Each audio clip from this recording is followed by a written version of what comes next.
So Backlash has concluded. Was it Adlash? Was it perfectly acceptable wrestling? Was it just an okay show? Was it a massive disappointment?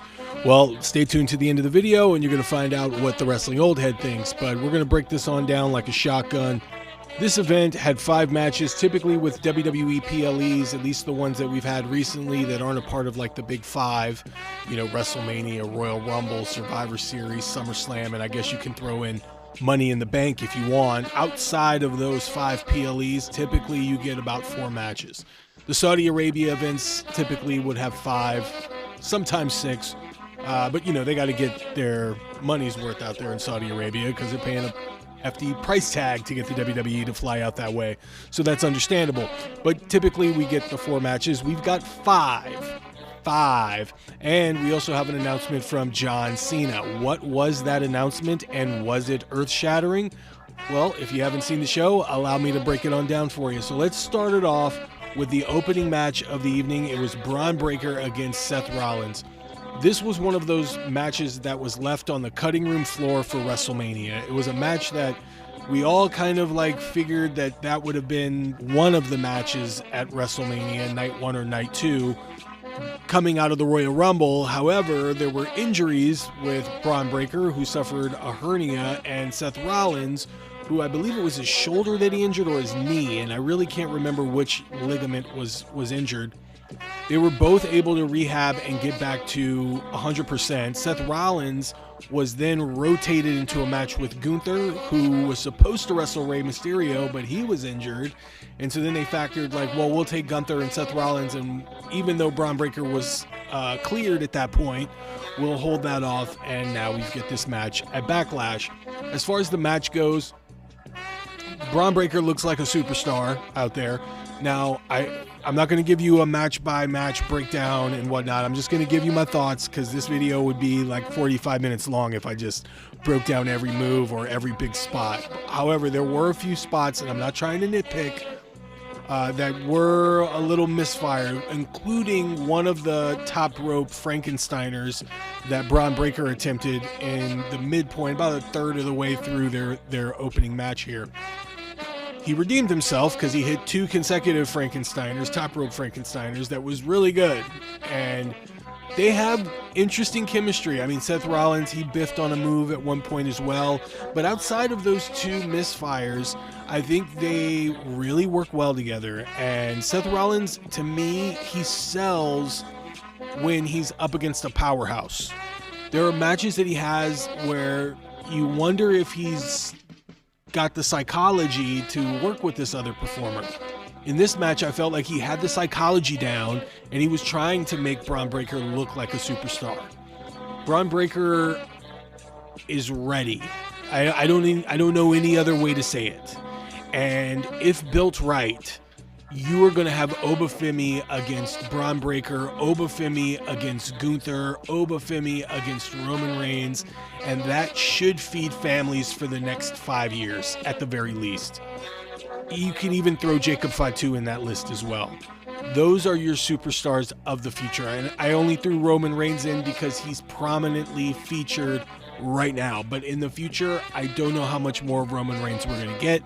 So Jacob Fatu would be that surrogate to replace Roman Reigns in the future because Jacob is ready too, but we're going to talk about that later on. As far as the entire match goes, I think it went the right amount of time. This really, it felt like a WrestleMania match. It was an interesting choice to have it as the opener, but the right man won, with Braun Breaker getting the victory here. This wasn't a decisive victory from Braun Breaker, however, because Logan Paul and Austin Theory did get involved, so you have an out for Seth Rollins. The story going into this match is that nobody trusted Seth Rollins even after he got kicked out of the Vision. The wrestlers in the locker room are still hesitant to trust Seth Rollins. He is the boy who cried wolf. He is the duck that they claim that the sky was falling, chili, whatever. So I can't remember the book's name. Okay, I'm an old head. So nobody came to help him, And so that is going to tell the story going forward, because Braun Breaker and Seth Rollins are not done yet. I do have a feeling we're going to see more matches. As far as the series go, they can go best of 7, they can go 3, 2 out of 3 falls, whatever. It doesn't matter, because they have built in a rivalry that is going to help establish Braun Breaker and is also going to help cement Seth Rollins as one of the gatekeepers, one of the veterans of the WWE going forward. It is wild to me to see that Seth Rollins, who started off in Ring of Honor as Tyler Black, who had a brief stint in TNA and then worked his way up to the top, is now a grizzled veteran in the WWE. It's kind of wild to me to see that. 14-year run in the WWE, not including FCW. And that was one of the running themes this Backlash in Tampa presented, was the theme of Florida Championship Wrestling, and it being the home of Florida Championship Wrestling, the original developmental territory.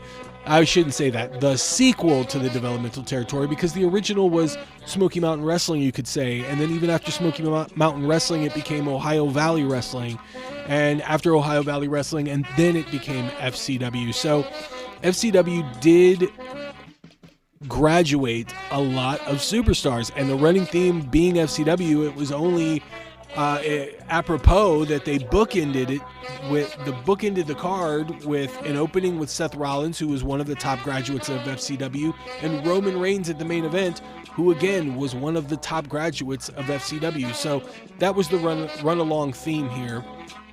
And I thought they established that, and I thought they did a good job with that theme. Although you didn't really see that theme play out too much on the television during the pre-show, and then as the show strung along, you got to see highlight packages and videos of FCW, including Steve Kern in the crowd and Dan Spivey.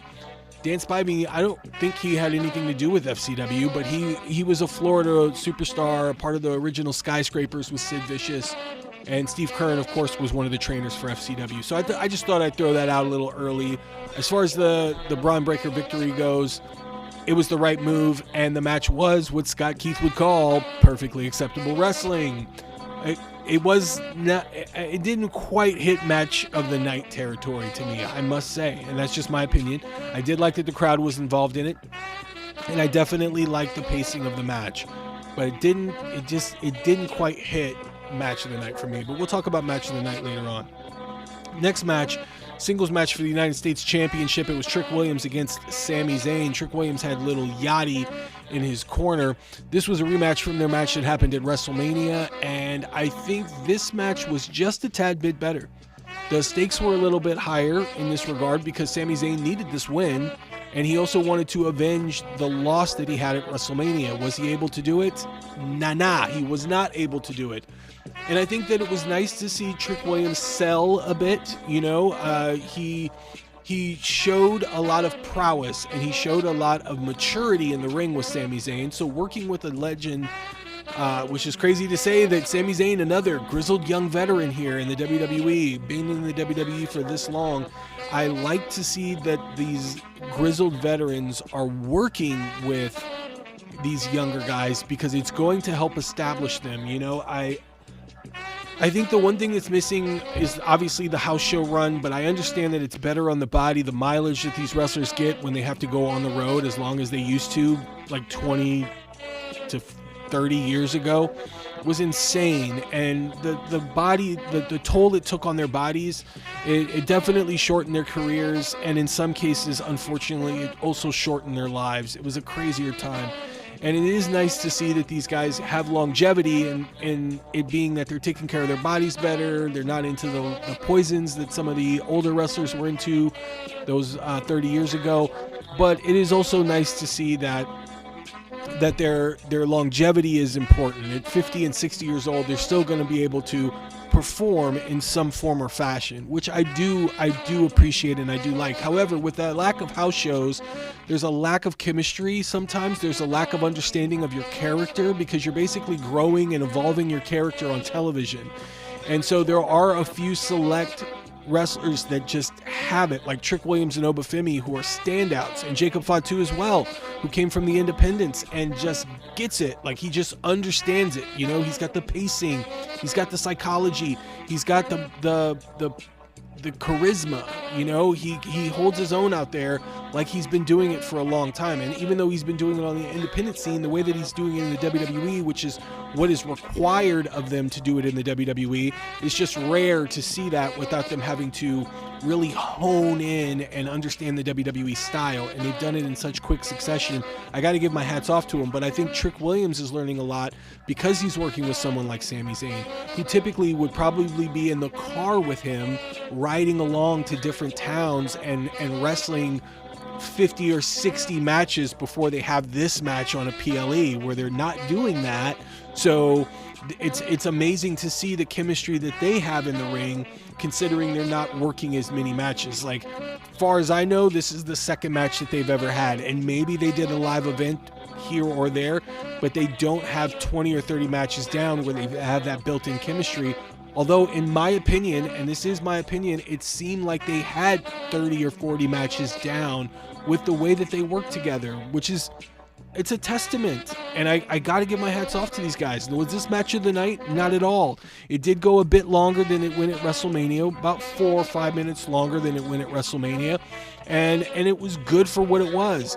With Trick Williams getting the win, it establishes him as a top guy on SmackDown brand, United States champion. Now he can move on and have top tier matches with Ilya Dragunov, who he has a history with in NXT, and Carmelo Hayes, who he also has a history with. And of course, there's just other wrestlers that are kind of swimming around that United States title picture, and Trick Williams would work well with those as well. Sami Zayn, this can be a time where he snaps deeper than he snapped on Gingerbread, pun intended.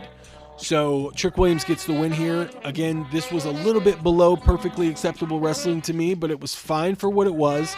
The crowd was definitely involved, and this was a good crowd. They were involved throughout this event, so they definitely played a factor in the entertainment that I got out of watching this show. Up next, it's Danhausen and the much anticipated mystery partner against Miz and Kit Wilson, a tag team I call Limp Miz Kit. Copyright 2026. No, I'm just kidding.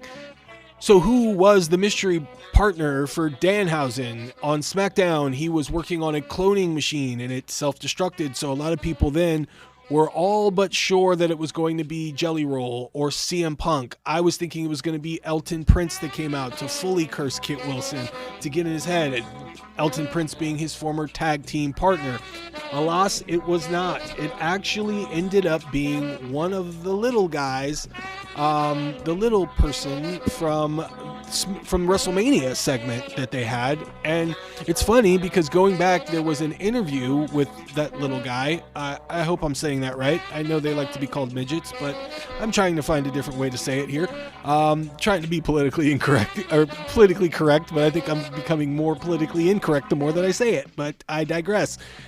They did an interview with that guy, and he did say that that he went backstage, and Paul Levesque said that he liked that segment and he thinks he wants to work more with these guys. So that was a little bit of a red herring, and I should have known going back to that moment that they were going to use him. Little did I know that they were going to use him as soon as the next PLE. This, I assume, could have been considered a major letdown. CM Punk chants could have happened, things like that, but I'm sure a lot of the fans were just kind of like wiping their foreheads and going, whoo, that it wasn't Jelly Roll. And I think if Jelly Roll would have come out, to be completely honest with you, I think the crowd would have shit on that royally, in my opinion. I think that would have been a disaster, especially if he came out in paint.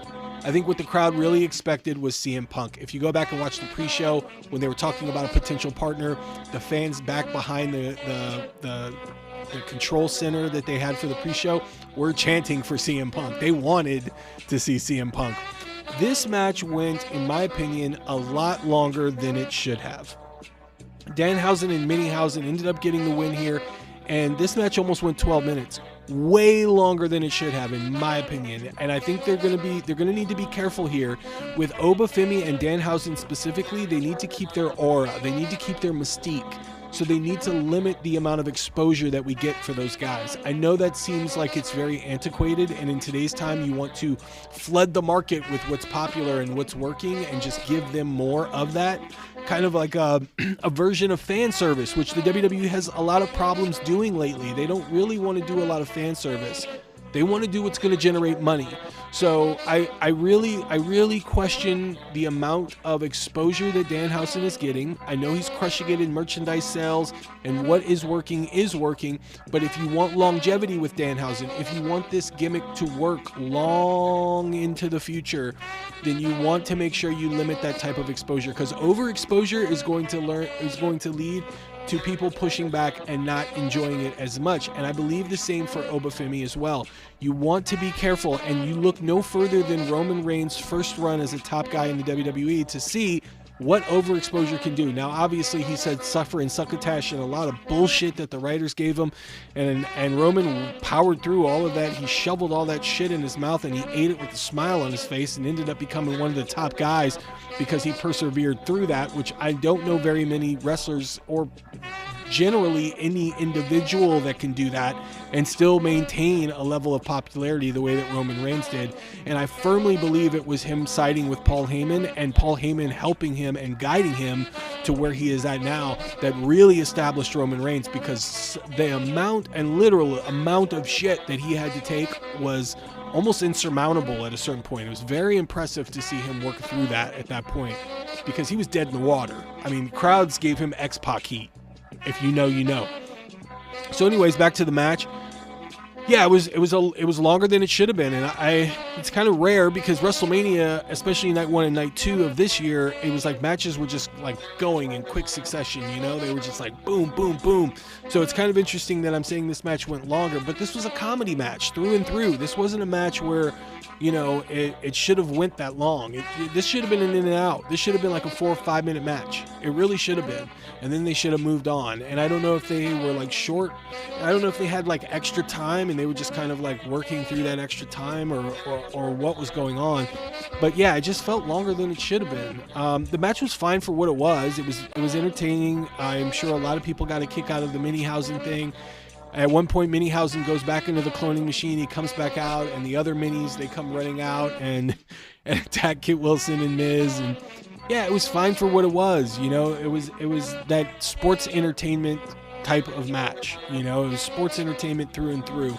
And Michael Cole had a really funny dig. He said, you know, he just saw that somebody had said, "This is wrestling." What a direct shot to the below the belt there. If you know, you know. You know what I mean? Talk about a shot. You know, he was throwing bows at that comment that he just made.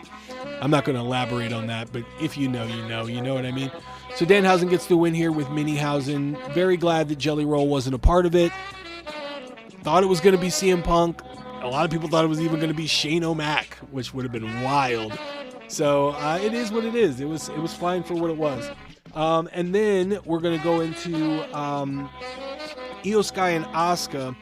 This, in my opinion, was, up until a certain point, was match of the night for me, because they had this grudge match that this match should have been on WrestleMania as well. Another match that I feel was left on the cutting room floor for WrestleMania that they held off, and then they gave it to Backlash. This match had a lot of emotion. It told a really good story, and a lot of people thought that Kairi Sane was going to come back and have like a one-off moment where she was able to get revenge on Asuka, finally confront her senpai and turn on her and give her that one move, you know, give her that one like final kick, you know, do the whole Virgil turning on Ted DiBiase type of a deal, getting the comeuppance on Asuka, and then giving Iyosky a hug, an emotional hug, and then just like walking off into the sunset, you know, sailing off into the seas for one last moment. It would have been an emotional moment, but it also kind of would have felt weird, because a lot of people, I think, would have expected to see Kairi the next night, expected that she would have been re-signed. So I think they made a good move by not teasing fans in that regard. She's gone. She's back in Japan, and maybe she'll come back and have another run, but it wasn't tonight, and I think that was probably a good move. I think the crowd would have exploded if she were to come back, but I think it would have been a tease that a lot of fans would have pushed back on, because she came back and then leaves again. I think that would have been a little weird, and I don't know how they would have been able to tie that all together, to be honest with you, because a lot of fans, if Kairi would have come back, probably would have assumed that Io and Kairi are going to be a tag team going forward. So I think that was the right move. There was a lot of great sequences in this match, a lot of hard-hitting moves. This felt like, and forgive me if I'm wrong, but this kind of felt like Asuka's farewell match. And I don't know why I felt that way, but the whole match, and as it was progressing, it seemed like a tribute to Asuka. And at the end of the match, when she loses, iyosky gets the win here.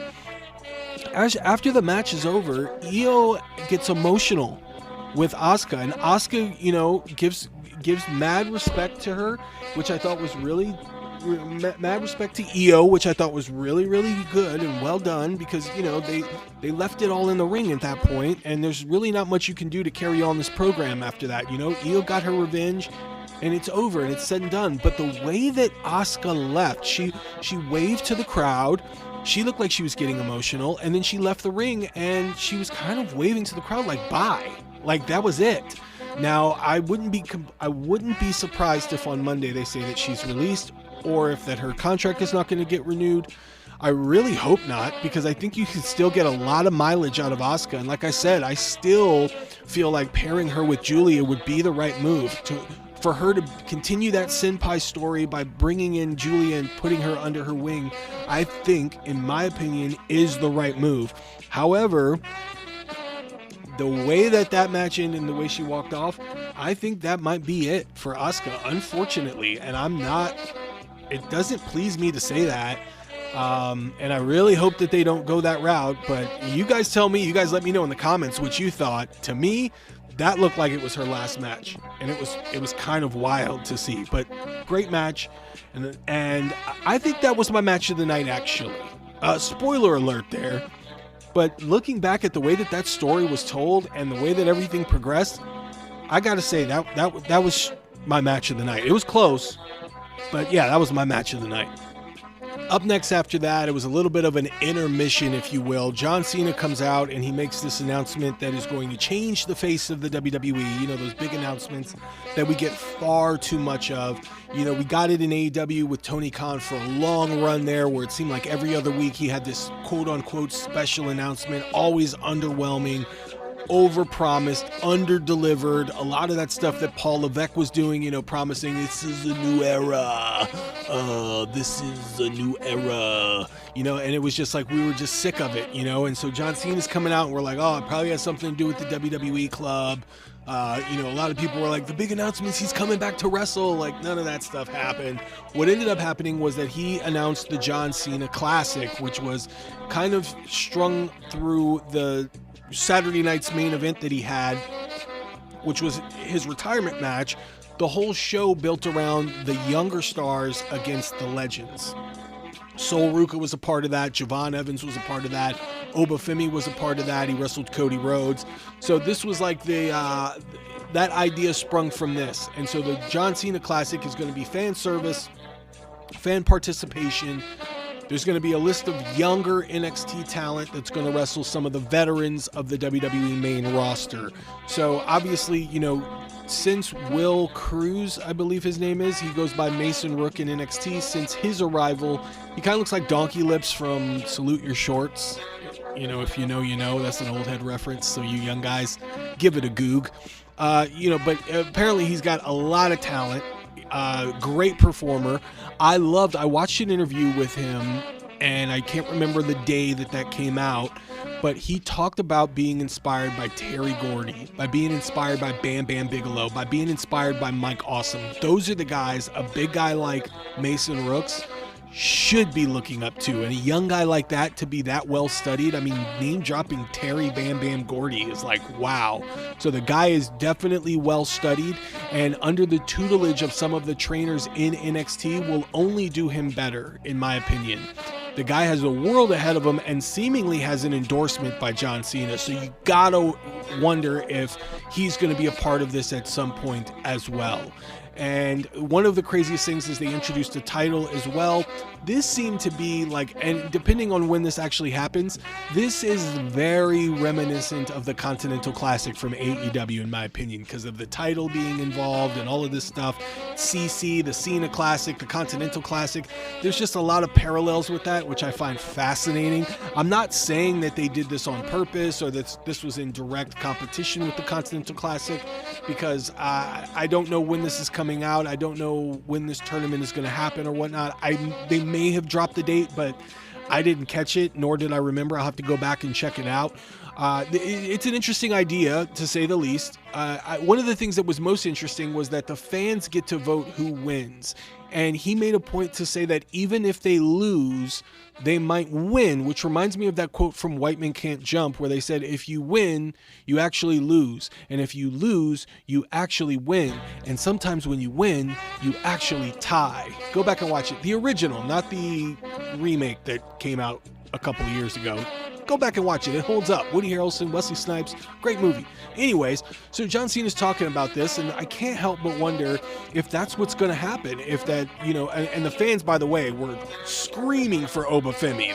The crowd was going crazy for Obafemi, so much so that John Cena actually had to acknowledge that. So we may see Obafemi involved in this tournament, which in my opinion wouldn't be the worst thing to do, because it will keep him occupied until he gets to those top matches that I mentioned earlier on in the video, matches with Roman Reigns, with Gunther, with Braun Breaker, and even Bronson Reed when he's cleared to compete. And I still believe that Omos should come out and challenge Obafemi during that open challenge that he's been doing on Raw. I know he's a part of AAA right now with El Hijo del Vikingo, but I do believe that that's the guy that you need to pit against Oba right now because of his stature, his size. It's not about his win-loss record. He is formidable just on stature alone. That is money. And imagine Oba giving the fall from grace to Omos. That is something that you would see in highlight videos for years and years to come. So I do believe they need to go that route. In the meantime, in between time, to keep Oba busy, it wouldn't hurt to put him in a tournament like that, in my opinion. And you get to test Oba against some of the younger NXT guys. I don't know if that's the way that they're going to set the tournament up. They might throw Oba into the young NXT category. I don't know how they're going to run that. It's going to be fascinating, and I'd be interested to see what legends or veterans they choose from the WWE main roster to be a part of that. So it could be fun stuff, and I can see that there's going to be a lot of fans that are going to do fantasy matchups in their head, and they're going to pick the top contenders from the NXT. They're probably going to be invested more in NXT because NXT has had a new wave. They're in a new season of NXT because they've had a lot of call-ups to the main roster, and some of their top guys are no longer a part of NXT, and they've had a wave of young guys come in. You got to understand that they've had Evil from New Japan Pro Wrestling is in there now, and his name is Naraku, and you've got Hiromu Takahashi from New Japan Pro Wrestling that might be headed up there. I heard rumors about another Japanese talent that may be imported into the NXT program as well. So you can see that they're going to go a lot of different routes here with this new wave, this new graduating class of NXT stars to come. So it'll be nice to see how they work on the main roster, if this is going to be broadcast as a one-night thing or if they're going to have qualifying matches and all that. So it could be interesting, it could be some good stuff, but it remains to be seen how they're going to go about it. Not exactly that earth-shattering announcement that we all expected, but it was fine for what it was, and it does have me interested in the very least to see how they're going to do with this NXT versus WWE. Now onto the main event. It's Roman Reigns against Jacob Fatu. They were going hard on this nickname for Jacob as the Samoan Werewolf. Samoan Werewolf Jacob Fatu was what he went by on the independent scene.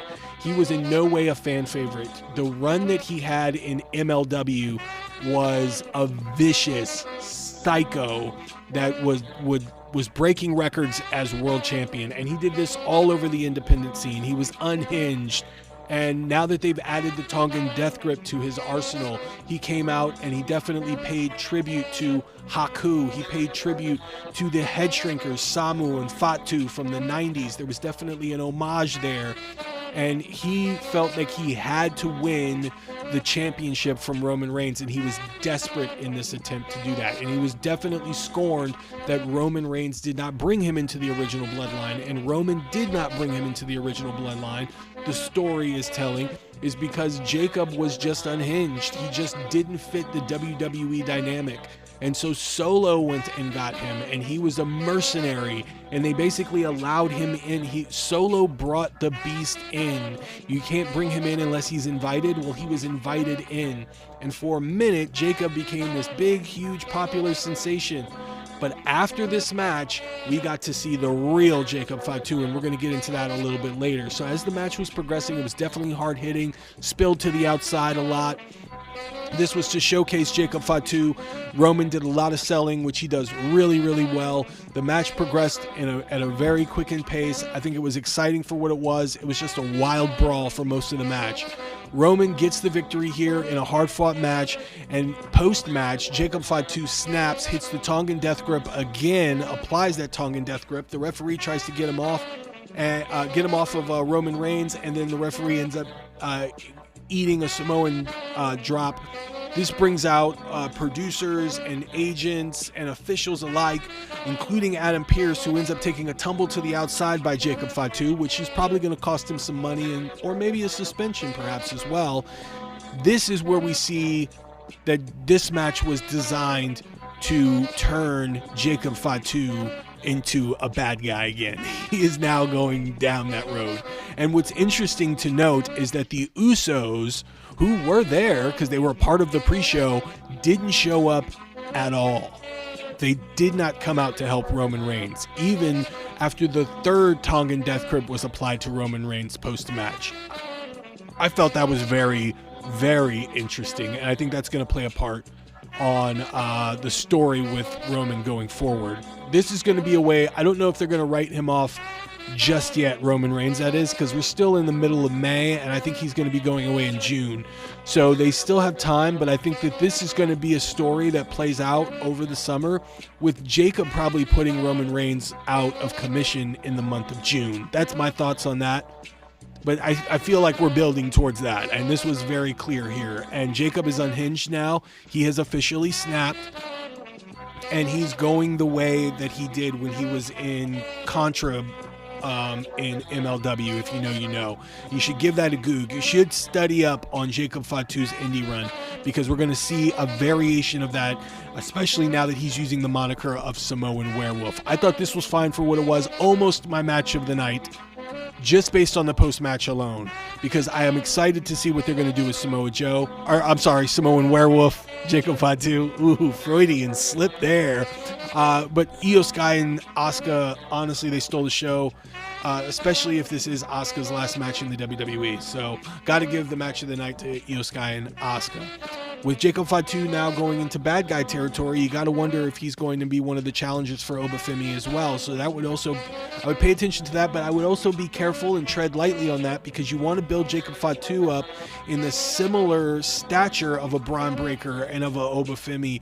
You want to build him up and keep him around the upper to main event card and give him matches against guys, even though he's on SmackDown. You want to still build him up as one of the top guys. Don't know what that means with him in Solo. Don't know what that means with him and the Usos either, because the Usos definitely respect Jacob Fatu in a way that I wondered if the Usos might even start siding with Jacob Fatu and turning on Roman Reigns at some point as well. So I would definitely keep your eyes out for that. It was one of the things that I thought was going to happen at Backlash. I thought the Usos would come out and end up super kicking Roman Reigns post-match and siding with Jacob Fatu, and that can still happen. That is still in the cards. I don't know how that would fare, but we've seen a different attitude from Jey Uso recently. We've also seen Jimmy Uso talk unfavorably towards the crowd when talking about when trying to negotiate Jacob Fatu and joining the Bloodline, this new iteration of the Bloodline, or the return to the original style of the Bloodline. So there's a lot at play here that I think can play out into the summer that can really, really work. Unhinged Jacob Fatu, though, is really exciting to watch. And I felt like this was better than what we were seeing from Jacob Fatu before, because I felt like as a fan favorite, he was neutered in a way, you know, like I felt like he was subject to just being catchphrase maxing is what the young guys say, right? He was catchphrase, like he was doing too many catchphrases. You know what I mean? It was just way too many catchphrases. Like every day it was yada da mean and all gas, no brakes, and you know, it was just like it was too much of that. That's not the type of Jacob Fatu that I think that the crowd is used to. And I think this is more along the lines of something that when he sinks his teeth into this character, it can really be legendary for him. And I think Roman's going to help bring that out.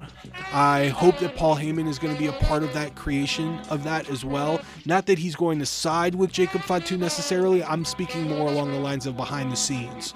And Jacob's a young guy, man. He's in his early 30s, so there's a long time of build for him. He can always go back to being a fan favorite later on down the line. But remember, when he was a bad guy with Solo in that group, he was obsessed with Solo. I love you, Solo. And he always had the prayer hands. You know, this is now he gets to be the villain that we all hoped he would be when he came into the WWE. You know, that one where they're like, call the cops, this guy's unhinged. You know, like, we don't know what he's going to do. And I do want to mention before I go, a very nice moment here when he had the Tongan death grip on Roman. They were pulling his hair.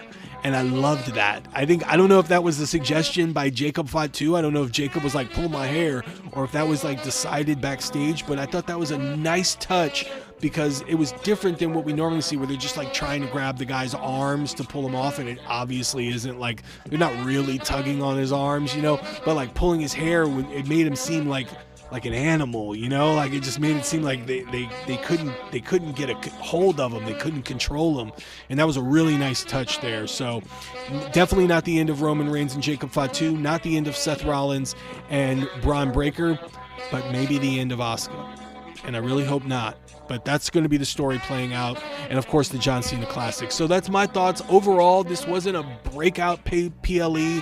This wasn't like you know, I would say go out of your way to see iyosky and Asuka.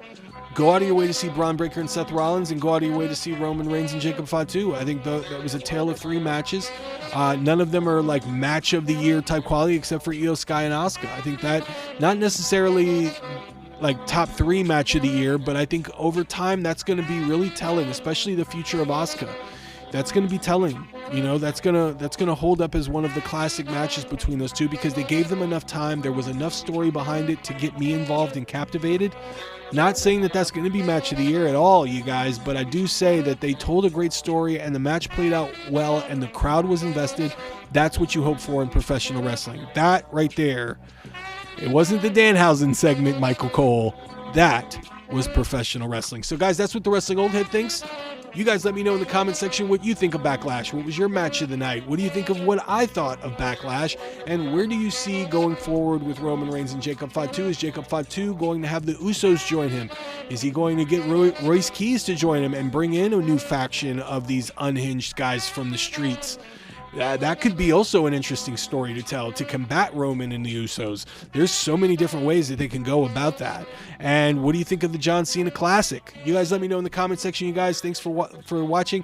If you like this video and more, don't forget to hit the subscribe button and the notifications bell because the portal of pro wrestling opens up and I drop out and I talk about the professional wrestling product that you know and that I love. Thank you guys for listening, and I'll talk to you in the next one.